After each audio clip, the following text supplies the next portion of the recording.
तो उन दिनों में ये मोबाइल फोन किसी के पास था नहीं और हमारे जो यूनिट था वो कई जगह पर फैला हुआ था।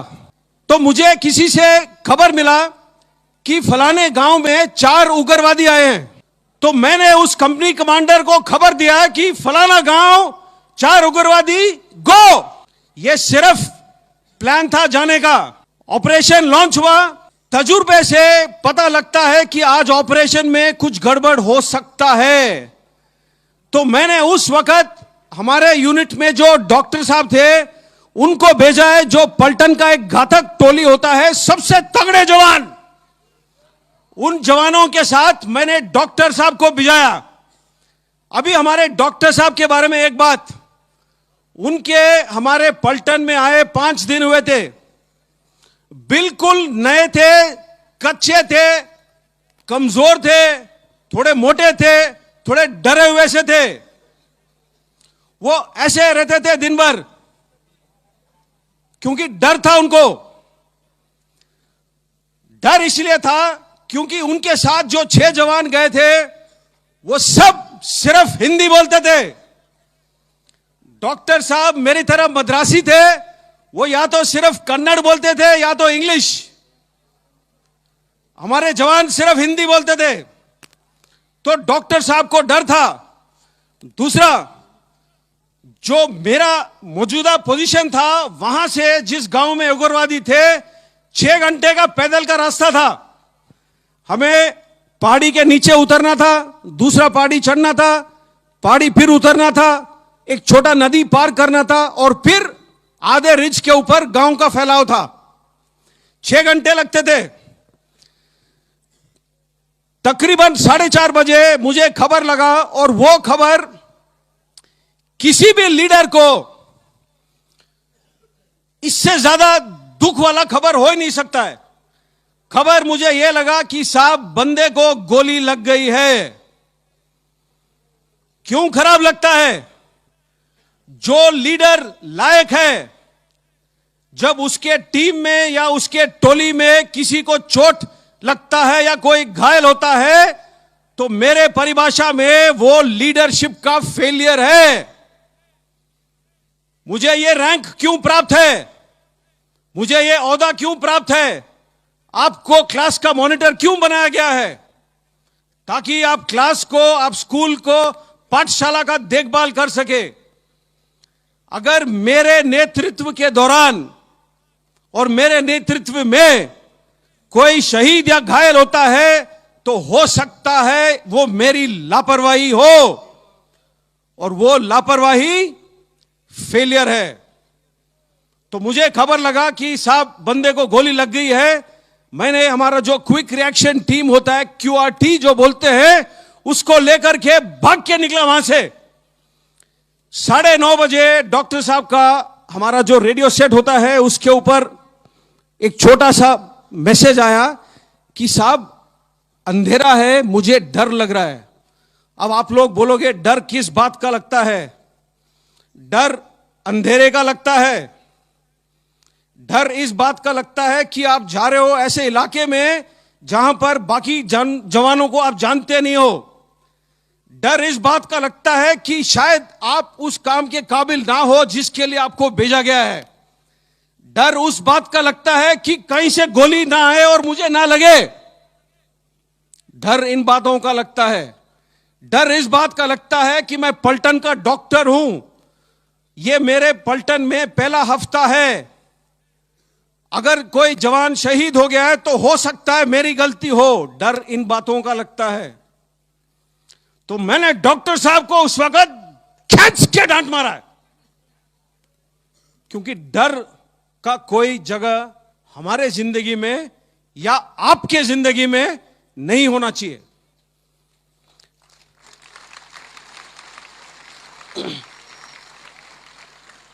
मैंने बोला मेरे को दोबारा कोई मैसेज नहीं चाहिए आपसे। तकरीबन 11:30 बजे डॉक्टर साहब का फिर मैसेज आया। बोला साहब मैं पहुंच गया हूं जवान के पास, लेकिन जहां भी काट रहा हूं वहां पर खून है। अब ये डॉक्टर साहब सिविल से आए थे, 5 दिन हुए थे, उन्होंने कभी किसी को गोली से जख्मी होते हुए नहीं देखा था। तो जब वर्दी काट रहे थे इंस्पेक्ट करने के लिए, तो सारा शरीर खून से लथपथ था। उनको आदत नहीं था इस बात का।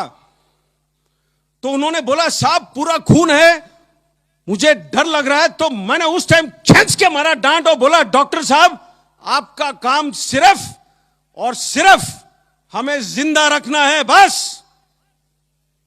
यह जवान मर नहीं सकता है, इतना मैंने बोला है।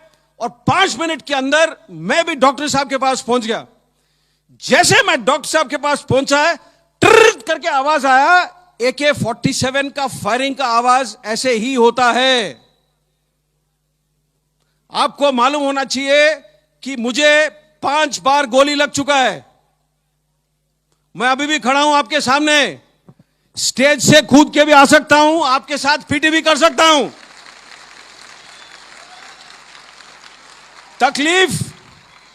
तकलीफ मुझे भी होता है, तकलीफ उन हर जवानों को होता है जिसको लगता है गोली।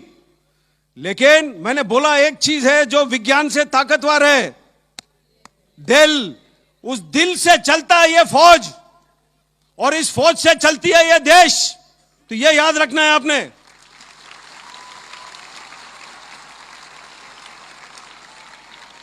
तो हम लोग उस गांव में 5 दिन रहे थे, कुल 5 दिन। क्योंकि गांव में जहां उग्रवादी छुपना चाहता है, कई जगह खोज सकता है जहां छुप सकता है।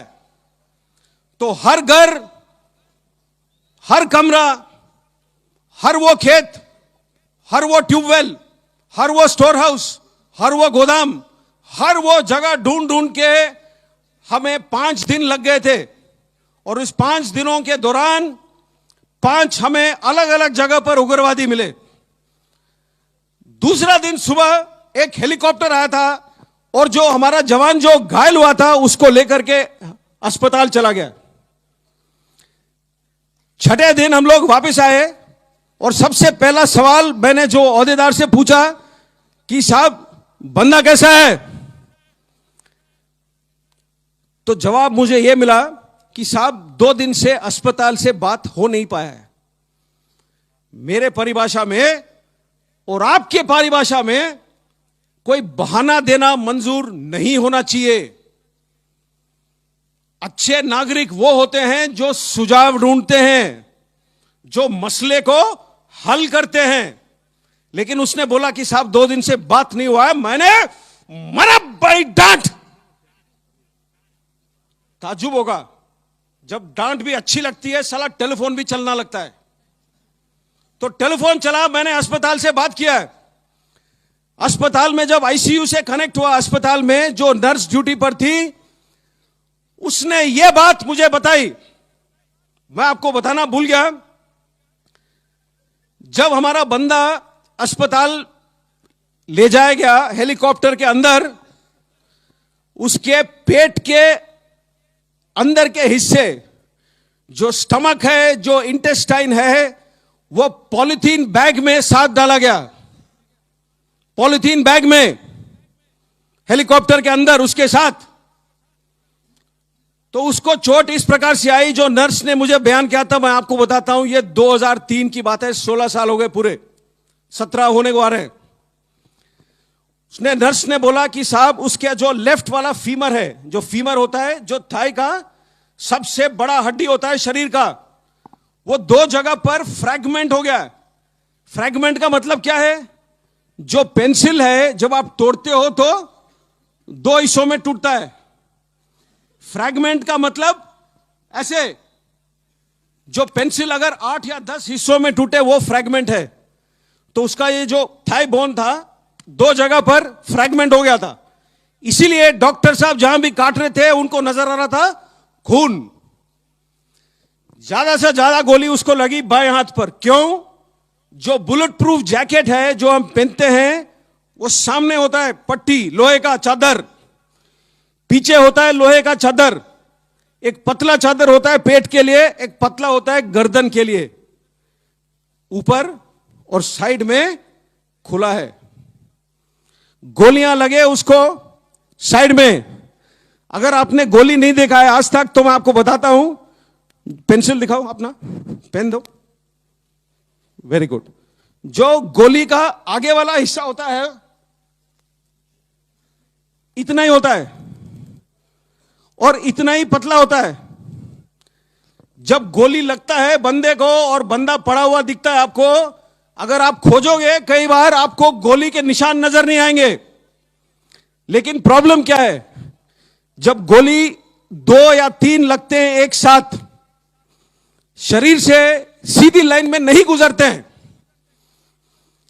गुजरता ना तो सीधा चाहिए, लेकिन टेढ़ा मेढ़ा जाता है शरीर के अंदर। अगर आपका किस्मत खराब है, 2 गोली अगर शरीर के अंदर आपके टकराते हैं तो 2 गोली 4 टुकड़े में हो जाएंगे या 6। अगर आपका किस्मत ज्यादा खराब है और उसमें से कोई टुकड़ा आपके किसी हड्डी को लगता है तो हड्डी का भी एक पीस निकल आता है। अब ये 7 या 8 पीस सफर करते हैं शरीर के अंदर से। तो जो 3 छोटे छेद यहां पर होते हैं, जब यहां से निकलता है तो बड़े बॉल के छेद में निकलता है। इसीलिए उसके पेट के अंदर के हिस्से को हमने पॉलिथीन में पैक करके भेजा हेलीकॉप्टर में। सबसे ज्यादा चोट उसको ऊपर आया छाती में। जब पैर में गोली लगा होगा तो वो गिरा है। अब पहाड़ी में 20 मीटर 25 मीटर कितना नीचे गिरा है वो तो कोई नहीं जानता है, लेकिन जब गिरा है तो उसका छाती किसी बड़े पत्थर के नुकीली चोट पर पड़ा है और यहां उसे चोट आई। तो जो लोहे का प्लेट है वो दबाता है जो फेफड़े, जो रिब्स है। तो उसके 5 रिब्स टूटे हुए थे और 5 रिब जब टूटते हैं तो अंदर की तरफ टूटते हैं। तो उसका जो बाएं वाला फेफड़ा था उसमें 5 जगह पर छेद हो गया और जो लंग था लेफ्ट साइड वाला उसमें बॉडी फ्लूइड और ब्लड पूरा भर गया था। ये उसके चोट थे। जब नर्स ने ये मुझे बयान किया तो मैंने नर्स से सीधा सवाल पूछा, क्या बंदा बचेगा? और जैसे डॉक्टर साहब लोग आमतौर पर होते हैं, ये नर्स ने बोला, सर मैं नहीं जानती हूं। तो हम लोग जो वर्दी पहनते हैं थोड़े, मैं बोला ना, दिल से करते हैं हम काम, दिल से। तो मैंने अपने सोच में मुझे यह लगा कि अगर मैं उससे बात कर सकता हूं 1 सेकेंड, तो हमारे जो 1000 जवान हैं उनका जो मन का शक्ति है, जो दिल का शक्ति है, वो मैं उस तक भेजूं टेलीफोन के थ्रू। मैंने नर्स को पूछा क्या मैं बात कर सकता हूं उससे? तो उसने बोला कि साहब 6 दिन हुए इसने आज तक बात नहीं कही है। इसकी आंखें खुले तो है, लेकिन ये क्या सुन सकता है, क्या महसूस कर सकता है, क्या बोल सकता है, मैं नहीं जानती हूं। मैंने फिर भी बोला कि आप फोन का जो हैंडसेट है उसके पास रख सकते हो? तो उसने बोला हां। तो उसने फोन उसके हैंडसेट उसके कान के पास रखा और मैंने उस टाइम उससे पूछा था, निम्बाराम उसका नाम है, वो सीकर डिस्ट्रिक्ट राजस्थान का है। मैं बोला, निम्बाराम क्या हाल है तेरे? 15 या 20 सेकंड गुजरे, कोई जवाब नहीं आया। मैंने सोचा शायद वो खत्म हो रहा है, शायद वो सुने नहीं मेरी बात, शायद वो बोल नहीं पा रहा है। मैं फोन रखने वाला ही था अपनी तरफ से, क्यों उस टाइम तक मेरा दिल पूरा ही टूट चुका था। फोन मैं रखने वाला ही था, एक बिल्कुल पतली सी आवाज में जवाब आया।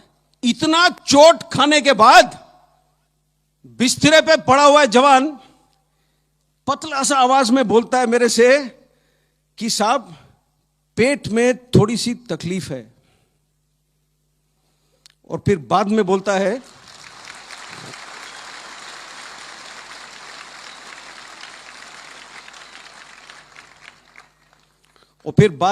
है, साहब मैं तो ठीक हूं, अपने पलटन के बाकी बंदे कैसे हैं?